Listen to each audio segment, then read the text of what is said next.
Hello, let's make mas vadi after a long time. I think एक महिना झालं मी रील पोस्ट करून. Cause of I just start my education journey again.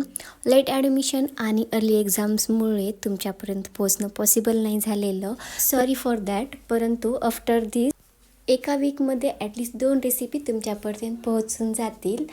So let's make mas वडी. थोडंसं तेल घेतलं, त्याला जिऱ्याची फोडणी दिली, त्यामध्ये कांदा आणि खोबरं व्यवस्थित सॉते करून घेतलं. तसेच खसखस, कांदा लसूण मसाला, काळा मसाला आणि चवीपुरतं मीठ टाकून सॉते करून घेतलं. आणि दुसऱ्या पॅनमध्ये थोडंसं तेल टाकून जिऱ्याची फोडणी दिली व अद्रक लसूण हिरवी मिरचीची पेस्ट ॲड केली.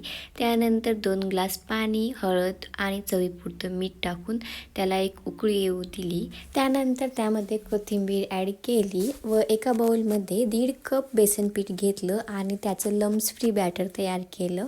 आणि उकळी आल्यानंतर ते बॅटर त्यामध्ये पोर केलं व 15 ते 20 मिनिट सिम फ्लेमवर त्याला कंटिन्यू स्टर केलं, जेणेकरून ते व्यवस्थित शिजल्या जाईल. त्यानंतर मी या ठिकाणी कॉटन नॅपकिन घेतली व त्यावरती थोडीशी कोथिंबीर गार्निश करून ते तयार केलेलं बॅटर इव्हनली स्प्रेड केलं. तुम्ही हे थापून देखील करू शकतात. त्यानंतर त्यावरती तयार केलेला मसाला व्यवस्थित ॲड केला आणि तो रोल करून थोडंसं थंड झालं की ते कट करून घेतलं. And here we go, our mas vadi is ready.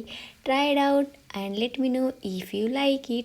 He recipe माझी नसून आजींची आहे आणि मी फर्स्टली ट्राय केली, ती मला खूप आवडली, म्हणून ही रेसिपी तुमच्यासोबत शेअर करत आहे. आणि तुम्हाला ही रेसिपी आवडली असेल तर तुमच्या फ्रेंड्स, फॅमिली मेंबर्सला शेअर करायला विसरू नका. आणि डिटेल रेसिपी मी कमेंटमध्ये मेन्शन केलेली आहे with perfect major ingredients. So try it out and let me know if you like it. आणि नवीन वर्षाच्या सर्वांना हार्दिक शुभेच्छा. हे नवीन वर्ष तुम्हाला सुखाचे, समृद्धीचे आणि आनंदाचे जावोत. And thank you for watching this video. Bye for now.